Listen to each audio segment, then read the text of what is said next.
Hi friends, Jesus with us ಚಾನೆಲ್ಗೆ ನಿಮಗೆ ಮತ್ತೆ ಸ್ವಾಗತ. ದಯವಿಟ್ಟು ವಿಡಿಯೋವನ್ನು ಸ್ಕಿಪ್ ಮಾಡದೆ ಪೂರ್ತಿ ನೋಡಿ ದೇವರ ವಾಕ್ಯವನ್ನು ಸಂಪೂರ್ಣ ತಿಳಿಯುವಿರಿ. ನೀವು ಫಸ್ಟ್ ಟೈಮ್ ನಮ್ಮ ಚಾನೆಲ್ಗೆ ಬಂದಿದ್ದಾರೆ, ದಯವಿಟ್ಟು ಸಬ್ಸ್ಕ್ರೈಬ್ ಮಾಡಿ. ವಿಡಿಯೋವನ್ನು ಲೈಕ್ ಮಾಡಿ, ವಿಡಿಯೋವನ್ನು ನಿಮ್ಮ ಸ್ನೇಹಿತರಿಗೆ ಶೇರ್ ಮಾಡಿ. ನಿಮ್ಮಿಂದ ನಮಗೆ ಹೊಸ ವಿಡಿಯೋ ಮಾಡಲು ಸ್ಫೂರ್ತಿ ಸಿಗುತ್ತದೆ.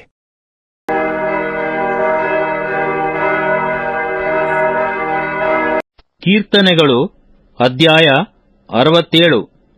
ದೇವಸ್ತುತಿ ಪ್ರೋತ್ಸಾಹ ಪ್ರಧಾನ ಗಾಯಕನ ಕೀರ್ತನ ಸಂಗ್ರಹದಿಂದ ತೆಗೆದದ್ದು, ತಂತಿ ವಾದ್ಯದೊಡನೆ ಹಾಡತಕ್ಕದ್ದು. ದೇವರೇ, ನಮ್ಮನ್ನು ಕಟಾಕ್ಷಿಸಿ ಆಶೀರ್ವದಿಸು, ಪ್ರಸನ್ನ ಮುಖದಿಂದ ನಮ್ಮನ್ನು ನೋಡು. ಸೆಲಾ. ಇದರಿಂದ ಭೂಲೋಕದಲ್ಲಿ ನಿನ್ನ ಪರಿಪಾಲನ ಮಾರ್ಗವೂ ಎಲ್ಲಾ ಜನಾಂಗಗಳಲ್ಲಿ ನಿನ್ನ ರಕ್ಷಣೆಯೂ ಪ್ರಸಿದ್ಧವಾಗುವವು. ದೇವರೇ, ಜನಾಂಗಗಳು ನಿನ್ನನ್ನು ಕೀರ್ತಿಸಲಿ, ಸರ್ವ ಜನಾಂಗಗಳು ನಿನ್ನನ್ನು ಕೀರ್ತಿಸಲಿ. ನೀನು ಸಮಸ್ತ ದೇಶಗಳವರನ್ನು ನೀತಿಯಿಂದ ಆಳಿ ಭೂಪ್ರಜೆಗಳನ್ನೆಲ್ಲ ನಡೆಸುವಾತನಾಗಿರುವುದರಿಂದ ಜನಾಂಗಗಳು ಹರ್ಷಿಸಿ ಆನಂದಘೋಷ ಮಾಡಲಿ. ಸೆಲಾ. ದೇವರೇ, ಜನಾಂಗಗಳು ನಿನ್ನನ್ನು ಕೀರ್ತಿಸಲಿ, ಸರ್ವ ಜನಾಂಗಗಳು ನಿನ್ನನ್ನು ಕೀರ್ತಿಸಲಿ. ಭೂಮಿಯು ಒಳ್ಳೆ ಬೆಳೆಯನ್ನು ಕೊಟ್ಟಿರುತ್ತದೆ. ದೇವರು, ನಮ್ಮ ದೇವರೇ, ನಮ್ಮನ್ನು ಆಶೀರ್ವದಿಸುವನು. ಆತನು ನಮ್ಮನ್ನು ಆಶೀರ್ವದಿಸುವನು. ಭೂಮಂಡಲದವರೆಲ್ಲರೂ ಆತನಲ್ಲಿ ಭಯಭಕ್ತಿಯುಳ್ಳವರಾಗಿರುವರು. ಕೀರ್ತನೆಗಳು ಅಧ್ಯಾಯ 68.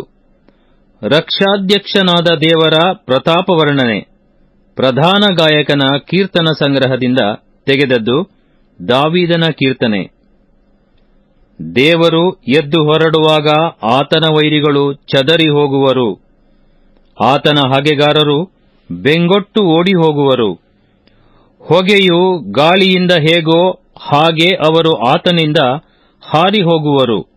ಬೆಂಕಿಯ ಮುಂದೆ ಮೇಣವು ಕರಗಿ ಲಯವಾಗಿ ಹೋಗುವಂತೆ ದೇವರ ಎದುರಿನಲ್ಲಿ ದುಷ್ಟರು ನಾಶವಾಗಿ ಹೋಗುವರು. ನೀತಿವಂತರಾದರೋ ದೇವರ ಸನ್ನಿಧಿಯಲ್ಲಿ ಹರ್ಷಿಸುವರು, ಉಲ್ಲಾಸಿಸುವರು, ಆನಂದ ಧ್ವನಿ ಮಾಡುವರು. ದೇವರಿಗೆ ಗಾಯನ ಮಾಡಿರಿ, ಆತನ ನಾಮವನ್ನು ಭಜಿಸಿರಿ. ಅರಣ್ಯದಲ್ಲಿ ಸವಾರಿ ಮಾಡುತ್ತಾ ಬರುವಾತನಿಗೆ ರಾಜಮಾರ್ಗವನ್ನು ಸಿದ್ಧ ಮಾಡಿರಿ. ಆತನ ನಾಮಧೇಯ ಯಾಹೂ. ಆತನ ಸನ್ನಿಧಿಯಲ್ಲಿ ಉಲ್ಲಾಸಿಸಿರಿ. ಪರಿಶುದ್ಧ ವಾಸಸ್ಥಾನದಲ್ಲಿರುವ ದೇವರು ದಿಕ್ಕಿಲ್ಲದವರಿಗೆ ತಂದೆಯೂ ವಿಧವೆಯರಿಗೆ ಸಹಾಯಕನೂ ಆಗಿದ್ದಾನೆ. ಒಬ್ಬೊಂಟಿಗರನ್ನು ಸಂಸಾರಿಕರಾಗುವಂತೆ ಮಾಡುತ್ತಾನೆ. ಸೆರೆಯಲ್ಲಿರುವವರನ್ನು ಬಿಡಿಸಿ ಸುಖಾವಸ್ಥೆಗೆ ತರುತ್ತಾನೆ. ದ್ರೋಹಿಗಳಾದರೋ ಮರುಭೂಮಿಯಲ್ಲಿ ಉಳಿಯಬೇಕಾಗುವುದು. ದೇವರೇ, ನೀನು ನಿನ್ನ ಪ್ರಜೆಯ ಮುಂಗಡೆಯಲ್ಲಿ ಹೊರಟು ಅರಣ್ಯ ಮಾರ್ಗವಾಗಿ ಪ್ರಯಾಣ ಮಾಡುತ್ತಾ ಬರುವಾಗ, ಸೆಲಾ. ದೇವರು ಪ್ರತ್ಯಕ್ಷನಾಗಿದ್ದಾನೆಂದು ಭೂಮಿಯು ಕಂಪಿಸಿತು, ಮೇಘಮಂಡಲವು ಮಳೆಗರಿಯಿತು. ಇಸ್ರಾಯೇಲ್ಯರ ದೇವನಾದ ದೇವರು ಪ್ರತ್ಯಕ್ಷನಾಗಿದ್ದಾನೆಂದು ಆ ಸೀನಾಯಿ ಬೆಟ್ಟವು ಕದಲಿತು.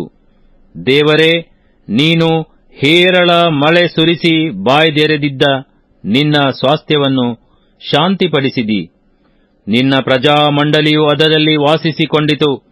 ದೇವರೇ, ನೀನು ದಯಾಪರನಾಗಿ ದರಿದ್ರರಿಗೆ ಬೇಕಾದದ್ದೆಲ್ಲವನ್ನು ಸವರಿಸಿಕೊಟ್ಟಿ. ಕರ್ತನು ನುಡಿದನು, ಶುಭವಾರ್ತೆಯನ್ನು ಪ್ರಸಿದ್ಧಪಡಿಸುವ ಸ್ತ್ರೀ ಸಮೂಹವು ಎಷ್ಟೋ ದೊಡ್ಡದು. ಓಡಿ ಹೋಗುತ್ತಾರೆ, ಸೈನ್ಯದೊಡನೆ ಅರಸುಗಳು ಓಡಿ ಹೋಗುತ್ತಾರೆ. ಮನೆಯಲ್ಲಿದ್ದ ಸ್ತ್ರೀಯರು ಕೊಳ್ಳೆಯನ್ನು ಹಂಚುತ್ತಾರೆ. ನೀವು ಕುರಿಹಟ್ಟಿಗಳಲ್ಲಿ ಮಲಗಿಕೊಂಡಿರುವುದೇನು? ಪಾರಿವಾಳದ ರೆಕ್ಕೆಗಳು ಬೆಳ್ಳಿಯಿಂದಲೂ ಅದರ ಗರಿಗಳು ಬಂಗಾರದಿಂದಲೂ ಥಳಥಳಿಸುತ್ತವೆ. ಸರ್ವಶಕ್ತನು ಅಲ್ಲಿ ರಾಜರನ್ನು ಚದರಿಸಿದಾಗ ಸಲ್ಮೋನಿನ ಮೇಲೆ ಹಿಮವು ಬಿದ್ದಿತು. ಬಾಷಾನಿನ ಪರ್ವತವು ಮಹೋನ್ನತವಾಗಿದೆ. ಆ ಬಾಷಾನ್ ಗಿರಿಯು ಶಿಖರಗಳುಳ್ಳದ್ದೇ. ಎಲೈ ಶಿಖರೋನ್ನತ ಪರ್ವತಗಳೇ, ದೇವರು ತನ್ನ ನಿವಾಸಾರ್ಥವಾಗಿ ಆರಿಸಿಕೊಂಡಿರುವ ಈ ಪರ್ವತವನ್ನು ನೀವು ಓರೆಗಣ್ಣಿನಿಂದ ನೋಡುವುದೇಕೆ?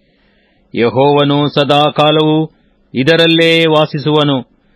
ದೇವರಿಗೆ ಸಹಸ್ರಾರು ಮಾತ್ರವಲ್ಲ, ಲಕ್ಷಾಂತರ ರಥಗಳು ಇವೆ. ಕರ್ತನಾದ ಯೆಹೋವನು ಅವುಗಳ ಸಮೇತವಾಗಿ ಸೀನಾಯಿ ಬೆಟ್ಟದಲ್ಲಿದ್ದ ಹಾಗೆ ಪವಿತ್ರಾಲಯದಲ್ಲಿದ್ದಾನೆ. ನೀನು ಜಯಿಸಿದ ಬಹು ಜನರನ್ನು ಸೆರೆ ಹಿಡುಕೊಂಡು ಹೋಗಿ ನಿನಗೆ ದ್ರೋಹಿಗಳಾದ ಮನುಷ್ಯರಿಂದಲೇ ಕಪ್ಪಗಳನ್ನು ಸಂಗ್ರಹಿಸಿ ಉನ್ನತ ಸ್ಥಾನಕ್ಕೆ ಏರಿದ್ದಿ. ದೇವನಾದ ಯಾಹುವೇ, ಅಲ್ಲೇ ವಾಸಿಸುವಿ. ಅನುದಿನವೂ ನಮ್ಮ ಭಾರವನ್ನು ಹೊರುವ ಕರ್ತನಿಗೆ ಸ್ತೋತ್ರವಾಗಲಿ. ನಮ್ಮನ್ನು ರಕ್ಷಿಸುವ ದೇವರು ಆತನೇ. ಸೆಲಾ. ನಮ್ಮ ದೇವರು ನಮ್ಮನ್ನು ವಿಮೋಚಿಸುವುದಕ್ಕೋಸ್ಕರ ದೇವರಾಗಿದ್ದಾನೆ. ಕರ್ತನಾದ ಯೆಹೋವನು ಮರಣಕ್ಕೆ ತಪ್ಪಿಸ ಶಕ್ತನಾಗಿದ್ದಾನೆ. ಆಹಾ, ಆತನು ತನ್ನ ವೈರಿಗಳ ಶಿರಸ್ಸುಗಳನ್ನು ಸ್ವೇಚ್ಛೆಯಿಂದ ಪಾಪದಲ್ಲಿ ಪ್ರವರ್ತಿಸುವವರ ತುಂಬುಗೂದಲಿನ ತಲೆಗಳನ್ನು ಒಡೆದು ಬಿಡುವನು. ಕರ್ತನು, ನಾನು ಅವರನ್ನು ಬಾಷಾನಿನಿಂದಲೂ ಸಮುದ್ರ ತಲದಿಂದಲೂ ಹಿಡಿದು ತರುವೆನು. ಆಗ ನೀನು ನಿನ್ನ ಶತ್ರುಗಳ ರಕ್ತದಲ್ಲಿ ಕಾಲಾಡಿಸುವಿ.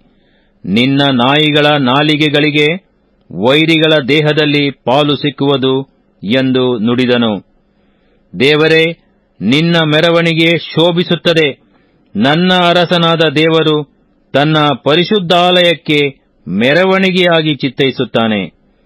ಮುಂಗಡೆಯಲ್ಲಿ ಹಾಡುವವರು, ಹಿಂಗಡೆಯಲ್ಲಿ ವಾದ್ಯ ಬಾರಿಸುವವರು, ಸುತ್ತಲೂ ದಮ್ಮಡಿ ಬಡಿಯುವ ಸ್ತ್ರೀಯರು ಹೋಗುತ್ತಾ, ಇಸ್ರಾಯೇಲ್ ಸಂಭವರೇ, ಸಮ್ಮೇಳವಾಗಿ ದೇವನಾದ ಕರ್ತನನ್ನು ಕೊಂಡಾಡಿರಿ ಎಂದು ಹಾಡುತ್ತಾರೆ.